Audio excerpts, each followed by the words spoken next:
para platicar de este y otros temas, saludar al maestro Daniel Marmolejo, documentalista, analista y gran amigo de este espacio libre como el viento. Mi querido Daniel, a veces quisiera uno saludarse con mejores noticias, pero así las cosas en este mundo convulsionado, mi querido Daniel. En un mundo muy triste que se está radicalizando, Vicente, cuando el inicio de año comenzó de manera muy precipitada, muy acelerada con el secuestro de Nicolás Maduro, con el plan de paz para Gaza tras el genocidio que no ha parado, y con el ataque muy importante que se ha perpetrado contra el pueblo persa, contra Irán, y que pone de cabeza pues a gran parte de la región del Medio Oriente, los países del Golfo Pérsico, en donde hay pues bases militares norteamericanas, sistemas de defensa de radares, y todos apuntando en contra de Irán. Cuando esto sucede, Vicente, en el medio de una negociación de acuerdos nucleares. Los acuerdos nucleares llevan ya mucho tiempo. De hecho, Obama pues también estuvo en esta lógica de acuerdos y que le sirvieron a Irán para tratar de quitarse una serie de sanciones hacia su economía. Una economía que ha estado muy limitada por los Estados Unidos y que ha logrado alternativas a través del sistema BRICS y de las estrategias de la nueva ruta de la seda. Y hoy el asedio contra Irán se da justamente en el medio de acuerdos que se tendrían que seguir celebrando, como por ejemplo el día de hoy había otra reunión en Viena, en Austria, para pues establecer condiciones de paz y de que Irán no tenga un plan armamentista de tipo nuclear.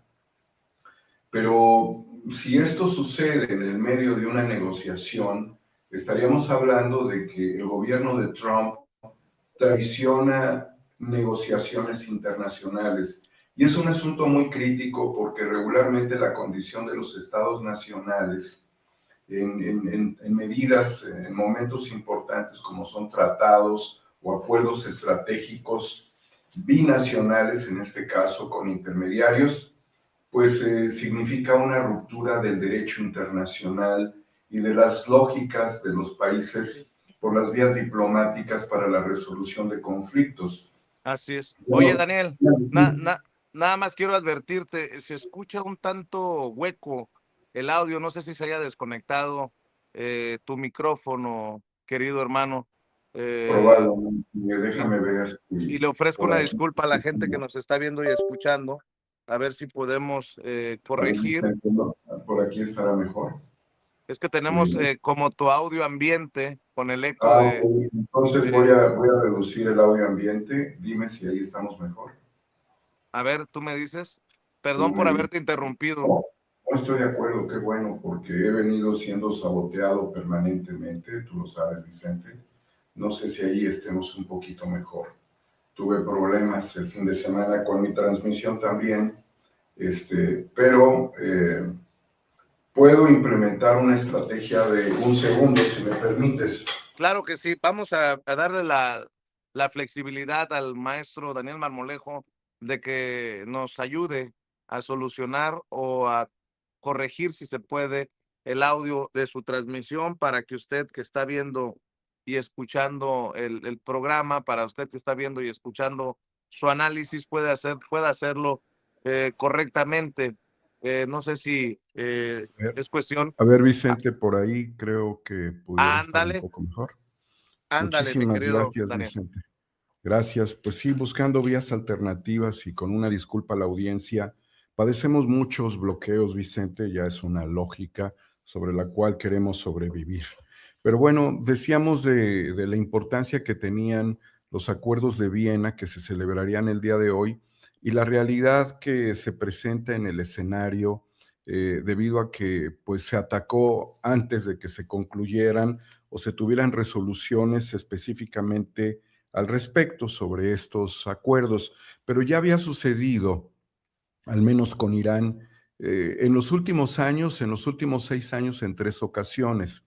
Debemos de recordar que quien era el líder, de las milicias revolucionarias iraníes, Qasem Soleimani, fue invitado por el gobierno de Trump, concretamente por el gobierno de Trump, durante su primer periodo, para establecer un diálogo en Irak. Y él se trasladó de Irán hacia Irak y fue atacado con drones en el aeropuerto de Irak. Y muere, y las muertes de este personaje que sería el brazo derecho del líder supremo iraní, Ali Khamenei, el Shah, pues marcó un cambio en el paradigma, porque la negociación se rompió, no hubo ni siquiera el intento de escucharlo, fue atacado directamente. Y después, cuando estaba, prácticamente también hace 8 meses, un acuerdo de negociación sobre cuestiones nucleares, sucedió la guerra de los 12 días. Es decir, esa ocasión fue la segunda vez que se rompe una mesa de negociaciones. Y hoy que hay otra mesa de negociaciones, el día de hoy se celebraría, nuevamente hay un ataque que lo denominan ataque preventivo. No hay condiciones, digamos, que justifiquen el concepto de ataque preventivo. Fue un ataque, totalmente, de alguna forma se esperaba por el avance de las tropas norteamericanas, por la vía marítima, por la llegada a diferentes aeropuertos. Pero lo que ha sucedido con este ataque fue la muerte, el asesinato del líder supremo iraní. Y no es una cosa menor. Primero hay que establecer que es una figura de enorme relevancia. Y cuando en una guerra tienes frente a ti a un Estado teocrático, las condiciones cambian respecto a cuando enfrentas a un país laico, porque aquí estás haciendo un llamado a una guerra religiosa también, y las repercusiones pueden ser de mayor grado, del más alto grado de respuesta, y también se pueden crear guerras asimétricas y terrorismo, porque estás ofendiendo la moral y la conciencia religiosa de un pueblo, y no estamos defendiendo a un Estado teocrático. Nosotros en este país la cantidad de islamistas es muy pequeña, la cantidad de judíos es muy pequeña, y en el mundo también, de tal suerte que lo único que estamos haciendo es diferenciar lo que significa atacar a un pueblo laico de un pueblo teocrático, de un gobierno religioso. Y esta figura entonces cambia hacia una glorificación.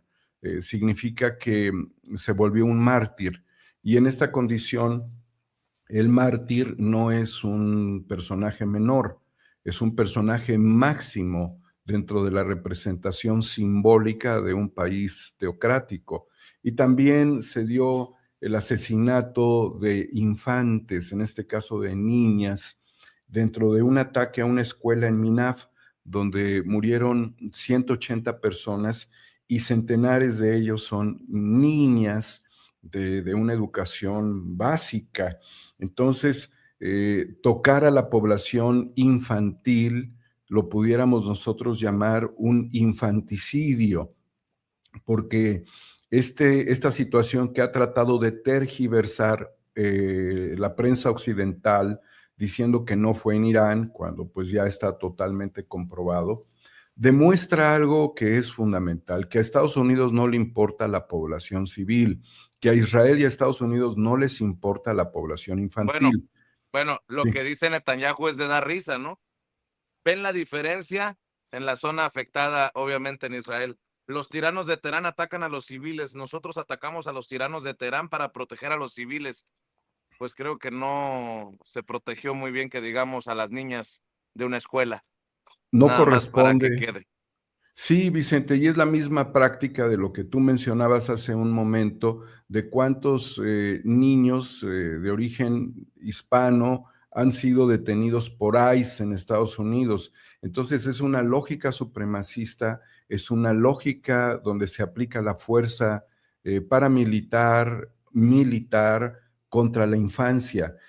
Para quienes han pensado que este es un proyecto libertador contra un régimen, no, es la decapitación de un líder supremo y es la ejecución de civiles por fuerzas bélicas extranjeras. Esto tendría que establecer nuevamente las condiciones de lo que ocurrieron con los juicios de Nuremberg, con los juicios contra los nazis, porque estamos hablando de crímenes de guerra y crímenes contra la humanidad, lo cual vuelve a darle razón a la relatoría de la ONU, Francesca Albanese, y también a las resoluciones de la Corte Penal Internacional. Por eso hay que hacer aquí un paréntesis muy importante. La semana pasada, Vicente, amigos de Sin Censura, hubo un intento por someter a la empresa Anthropic, la empresa de inteligencia artificial, para que entregara sus códigos completamente al gobierno de Trump. La finalidad era que esta tecnología tendría que usarse de manera masiva para la vigilancia de ciudadanos y también tendría que utilizarse de manera masiva para la ejecución armamentista basada en inteligencia artificial sin la intervención humana. Anthropic contuvo esta situación a pesar de los contratos inmensos que iba a recibir por parte de la defensa, más bien del gobierno de Estados Unidos y su departamento de guerra, ya no es de defensa, queda evidenciado desde siempre y ahora ya no hay cinismo, es evidente. Y dijo que no, que la inteligencia artificial no está en condiciones y que este tipo de acciones tienen que pasar por la supeditación del ser humano. ¿Qué significa esto? Que querían dejar al arbitrio de una inteligencia artificial, y eso de al arbitrio te diría que no, pero querían echarle la culpa a la inteligencia artificial de que todo lo que tenga que ver con ejecuciones, con masacres, con genocidios, no tuviesen una responsabilidad histórica, una responsabilidad política, una responsabilidad humana, sino que fuese prácticamente la inteligencia artificial. Anthropic no cedió a los caprichos de Donald Trump y esto, bueno, pues ha significado también que la quieran descontinuar de la operación de esta compañía a través de su plataforma cloud en todo el sistema estatal norteamericano. Quieren fuera Anthropic.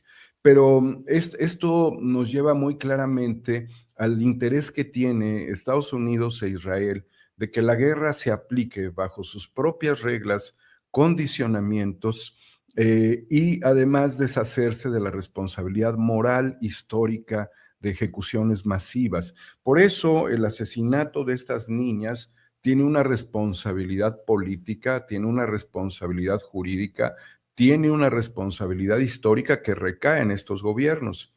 Y en eso también hay que ser muy claros. A la llegada de fines del año pasado de Benjamin Milekowski, alias Netanyahu, a Estados Unidos, ocurrió 2 días después el secuestro del presidente Maduro. A la llegada de Benjamin Milekowski Netanyahu, ahora apenas a Washington ocurre el ataque contra Irán. ¿En quiénes cae la responsabilidad política? Pues evidentemente en estos dos personajes, pero tienen activos. Y quizás Estados Unidos tiene un activo muy importante en ello, que es Marco Rubio. Y Marco Rubio, prosionista, ha alentado que se desarrollen estrategias militares y recientemente ha llamado al restablecimiento de las condiciones colonialistas de las cuales la humanidad ha venido luchando durante 5 siglos contra el colonialismo europeo, contra el colonialismo norteamericano. Recordemos que después de la Guerra Civil Norteamericana, la siguiente guerra de Estados Unidos significativa fue contra México. Así es que el llamado a rememorar como un periodo glorioso el colonialismo, que significó destrucción, expoliación, esclavitud, sometimiento, tragedia, deshumanización, pobreza en grado máximo a muchas regiones del mundo, y seguimos viendo los efectos en Haití, lo seguimos viendo en muchas regiones de América Latina, y también vemos gobiernos entreguistas como el del patológico del pañal, alias el presidente Milei de Argentina, votado por su propio pueblo. El pueblo no siempre es sabio. Nos damos cuenta, Vicente, de que esa es la lógica del restablecimiento neocolonial hacia el siglo XXI. Durante el siglo XX, el presidente Sukarno de Indonesia, que formaba parte de los países no alineados, señaló que se tenía que ver al colonialismo como lo que era, más allá de sus disfraces, con ropajes antiguos o con ropajes modernos. El colonialismo es una cuestión sobre la cual los países han tenido que luchar.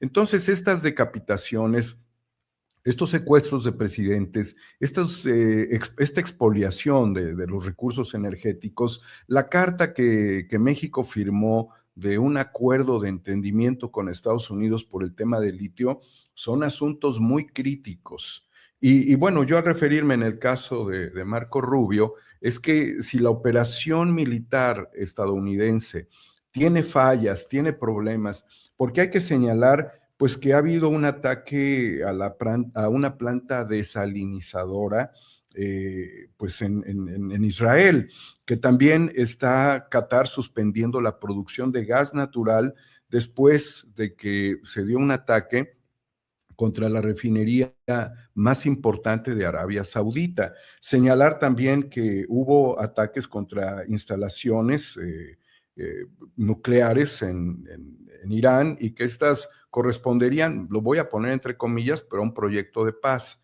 Energía para la Paz, que también las bases en Kuwait estadounidenses han sido atacadas.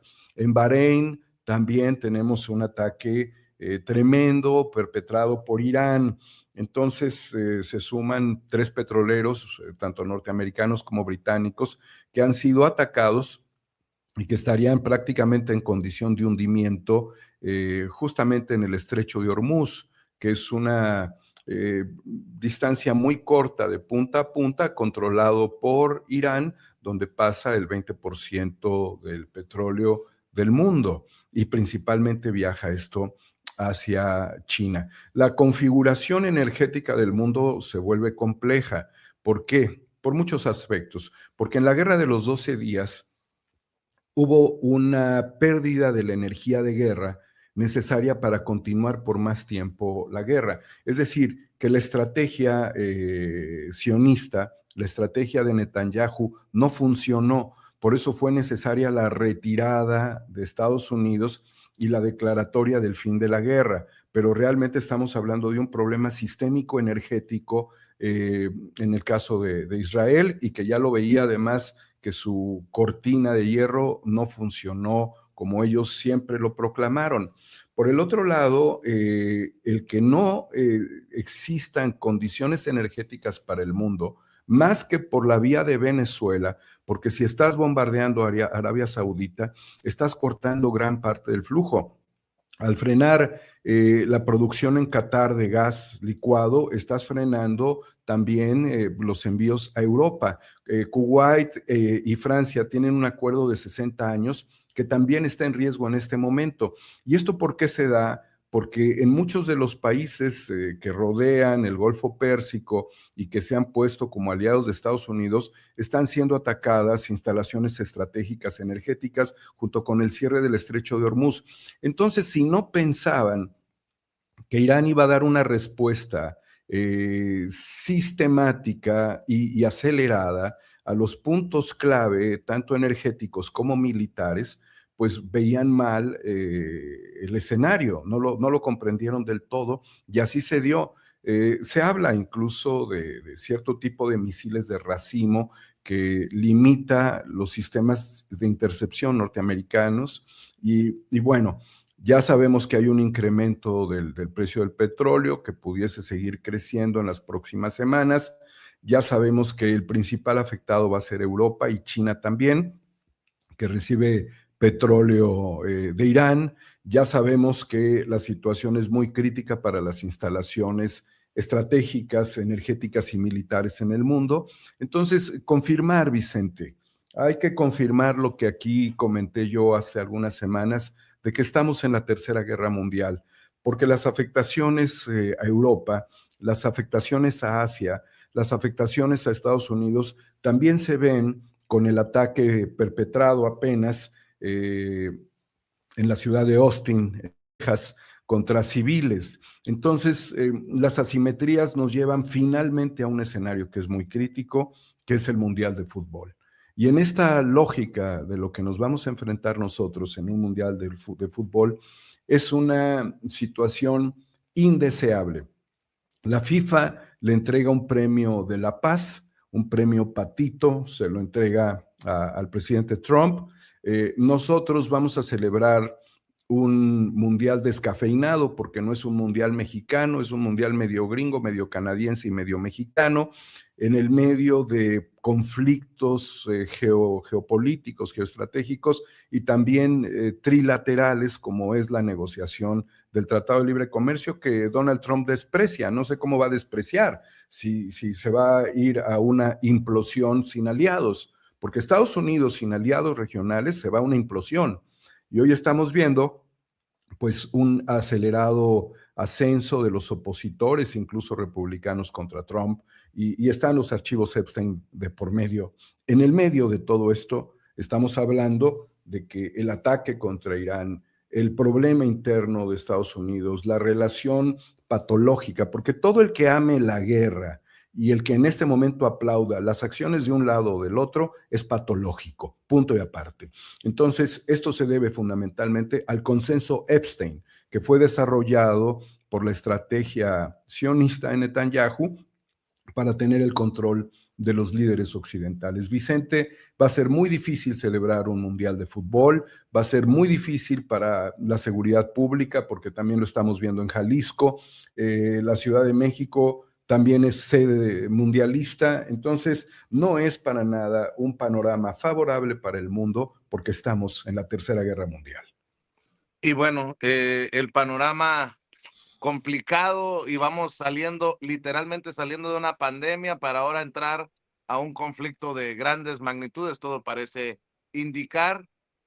Y bueno, espero que estemos al pendiente también de informarnos correctamente, porque la guerra también está en las redes sociales, la guerra también se está dando en los medios de comunicación. Y mi querido Daniel Marmolejo, te pido por favor que cerremos invitando a la audiencia a que te sigan, a que te apoyen en tus redes sociales.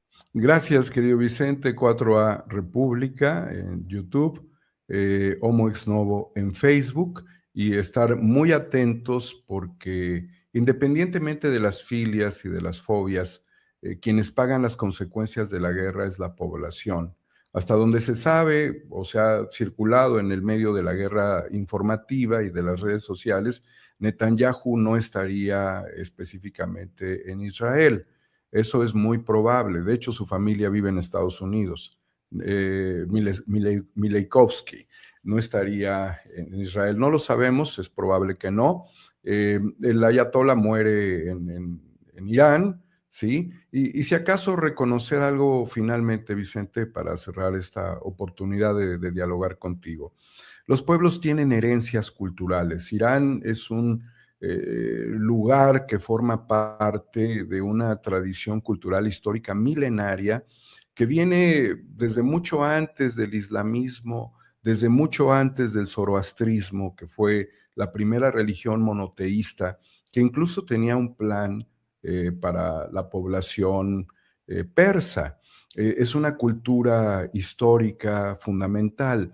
Entonces nosotros podemos sentir también los agobios de un régimen dictatorial de 34 años, el de equivalente casi al de Porfirio Díaz, en el caso del ayatollah, ¿sí? De la revolución islámica también, podemos sentir diferencias con ellos, pero es un pueblo que se mantenía contenido, y es un pueblo de mucha tradición y de mucho valor histórico. y lo pongo por encima de los fenómenos y de la circunstancia religiosa y de regímenes que tienen los pueblos a lo largo de su vida.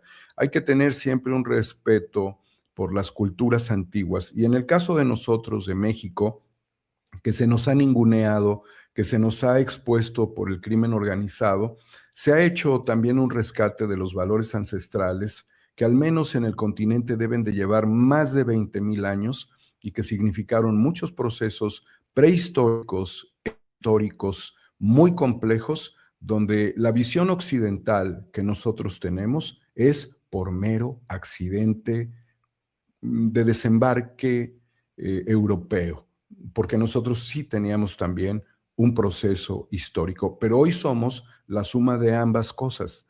Así es que por eso siempre exigiremos un respeto a los Estados Unidos, quienes se constituyeron en 1774. Nosotros estamos aquí miles de años atrás. Muchísimas gracias por la oportunidad, querido Vicente, y un saludo fraterno a la audiencia para que nunca deje de apoyarte. Muchas gracias, mi querido Daniel Marmolejo. Te mando un abrazo, el maestro Daniel Hasta luego. Marmolejo, hablando con nosotros sin censura.